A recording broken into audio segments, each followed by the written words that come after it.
Smart glasses are getting famous as not only do companies like Google, Samsung, and Meta have some pieces to offer, but now it seems Gucci does too. Welcome to GadInsider, your tech hub.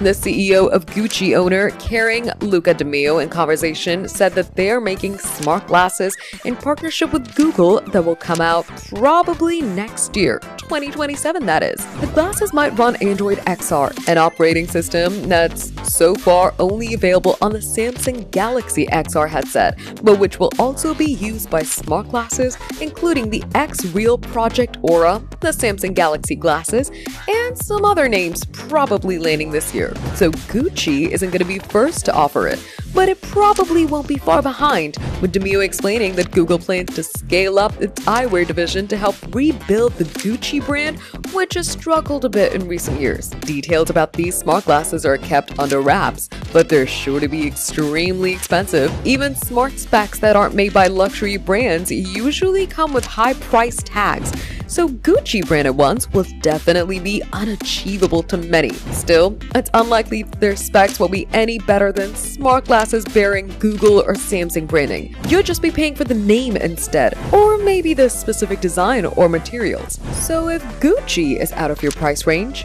you probably won't be missing out too much. For more updates, subscribe to GadInsider, like and share the video, and don't forget to press the bell icon so you never miss any update.